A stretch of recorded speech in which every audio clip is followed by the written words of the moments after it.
¿Qué se necesita para ser llamado traidor en el mundo del fútbol? No basta con fallar un penalti decisivo o tener una mala temporada. Hay algo mucho más imperdonable: cambiar de camiseta y ponérsela del eterno rival.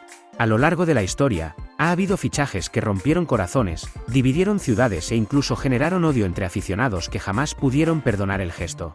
Hoy repasamos a 9 futbolistas que cruzaron la línea, que decidieron marcharse del equipo que los formó o los idolatró para vestir la camiseta del enemigo. Algunas de estas historias terminaron en títulos, otras en tragedias deportivas, pero todas tienen algo en común: nadie las olvidó. Número 9. Cesc Fàbregas. Cesc Fàbregas se marchó del FC Barcelona siendo muy joven, con apenas 16 años, para fichar por el Arsenal, donde se convirtió en una estrella y hasta llegó a ser capitán. En 2011, regresó al Barça, algo que los aficionados del Arsenal entendieron. Después de todo, volvía a casa.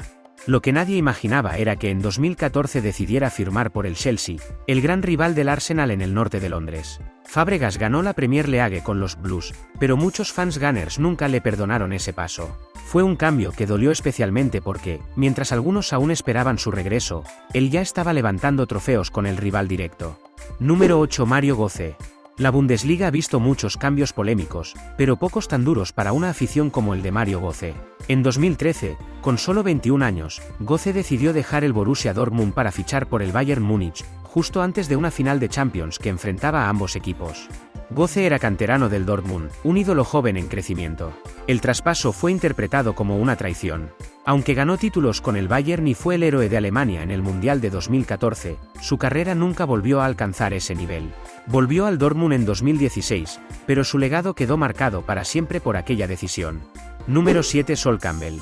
Sol Campbell protagonizó uno de los cambios de camiseta más polémicos en la historia de la Premier League. En 2001, cuando era capitán del Tottenham Hotspur y uno de los mejores defensores de Inglaterra, tomó una decisión que encendió a toda una afición: fichó gratis por el Arsenal, el mayor rival del Tottenham. La ira fue inmediata. Fue abucheado durante años en cada visita a White Hart Lane y se convirtió en el símbolo de la traición para los Spurs. El paso al Arsenal le permitió ganar títulos, pero le cerró para siempre las puertas del club que lo vio crecer. Número 6. Robin van Persie. Robin van Persie era el ídolo del Arsenal, su goleador, su capitán, el jugador en quien Arsène Wenger había depositado su confianza. En 2012, luego de una temporada brillante, anunció que no renovaría contrato, y poco después, firmó con el Manchester United. Ese traspaso no solo enfadó por el hecho de que se fuera, sino porque lo hizo al club que durante años fue el mayor competidor del Arsenal en la lucha por la Premier League. Para colmo, en su primera temporada con los Red Devils, Van Persie fue clave en el título de liga. Fue una puñalada directa al corazón de los Gunners. Número 5. Roberto Baggio. En 1990, Roberto Baggio dejó la Fiorentina para fichar por la Juventus, una de las transferencias más dolorosas en la historia del fútbol italiano. La Juve acababa de derrotar a la Fiorentina en la final de la Copa UEFA, y pocos días después, su máxima figura era vendida al verdugo. Las calles de Florencia estallaron en protestas. Hubo disturbios, incendios y peleas. Años más tarde se supo que fue el presidente de la Fiorentina quien forzó su salida. Baggio, siempre respetuoso, se negó incluso a lanzar un penalti contra su ex equipo. Aún así, la herida quedó abierta. Número 4. Johan Cruyff.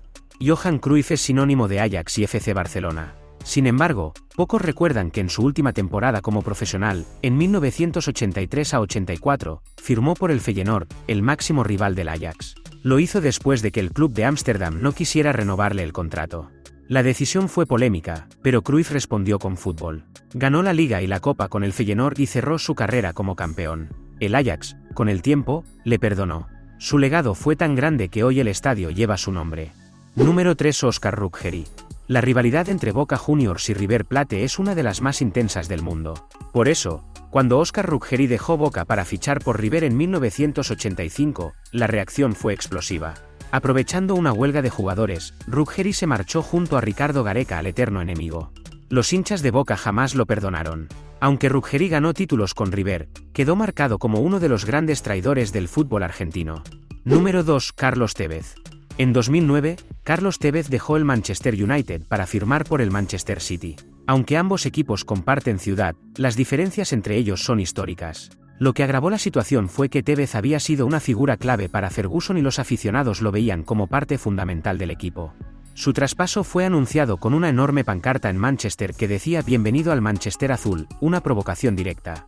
A partir de entonces, Tevez se convirtió en símbolo del nuevo poder del City y en villano para los Red Devils. Número 1. Luis Figo. La historia de Luis Figo es, probablemente, la traición más sonada en la historia del fútbol moderno. En el año 2000, luego de 5 temporadas brillantes en el FC Barcelona y tras haber ganado el Balón de Oro, Figo firmó con el Real Madrid por una cifra récord. La traición fue total. Figo era capitán, ídolo y símbolo del barcelonismo. Su primer regreso al Camp Nou con la camiseta blanca fue un infierno. Le lanzaron de todo: botellas, encendedores y hasta una cabeza de cerdo. Desde entonces, su nombre es sinónimo de traición en el fútbol. Cambiar de equipo puede ser normal, pero cambiar al enemigo es otra historia. Cada uno de estos jugadores tomó una decisión que marcó su carrera y su legado. Algunos ganaron títulos, otros respeto, otros lo perdieron todo. Pero todos tienen algo en común: nunca serán olvidados. Porque en el fútbol, el amor y el odio están separados por una delgada línea, una línea del color del uniforme del rival. ¿Y tú? ¿Perdonarías a tu ídolo si se fuera al eterno enemigo?